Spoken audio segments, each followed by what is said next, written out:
Hello అందరికీ. చాలా quick and tasty breakfast poha చేసేసుకుందామా? వచ్చేసేయండి అయితే. దానికోసం కావాల్సిన పదార్థాలు: ఒక కప్పు అటుకులు తీసుకుంటే దానికి ఒక ఉల్లిపాయ, టమాటా, 2 పచ్చిమిరపకాయలు తీసుకోవాలి. వాటిని చిన్న చిన్న ముక్కలుగా కట్ చేసుకోండి. ఇప్పుడు స్టవ్ వెలిగించుకొని పాన్ పెట్టుకొని దాంట్లో 2 టేబుల్ స్పూన్లు ఆయిల్ వేసుకొని, హాఫ్ స్పూన్ ఆవాలు వేసుకోండి. ఆవాలు చిటపటలాడాక జీలకర్ర కూడా చిటపటలాడాక మనం ముందుగా కట్ చేసి పెట్టుకున్న ఉల్లిపాయలు, అలాగే పచ్చిమిరపకాయలు వేసుకొని బాగా ఫ్రై చేసుకోండి. ఇలా ఫ్రై అవుతున్న మధ్యలోనే టమాటా కూడా వేసేసుకొని ఫ్రై చేసుకోండి. వెజిటేబుల్స్ ఫ్రై అవుతున్నప్పుడే దానికి సరిపడా సాల్ట్ కూడా వేసేసుకొని ఫ్రై చేసుకోండి.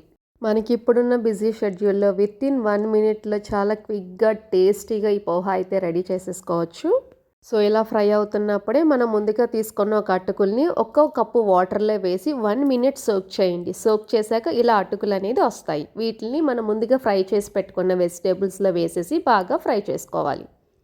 మనం ముందుగానే సాల్ట్ కూడా వేసేసుకున్నాము. ఇప్పుడు కొంచెం టేస్ట్ చూడండి. సాల్ట్ సరిపోలేదు అంటే ఇప్పుడు అడ్జస్ట్ చేసుకోవచ్చు. అలాగే నేను ముందుగానే పీనట్స్ అనేది ఫ్రై చేసి పెట్టుకున్నాను. దీంట్లో మీరు కావాలి అంటే క్యాష్యూ కూడా వేసుకోవచ్చు. ఫైనల్గా నిమ్మరసం, కొత్తిమీర చల్లుకుని స్టవ్ ఆఫ్ చేసేసుకోవాలి. దీన్ని వేడివేడిగా సర్వ్ చేసుకుని తింటే చాలా బాగుంటుంది. కూడా ట్రై చేసి ఎలా వచ్చిందో కమెంట్ చేయండి.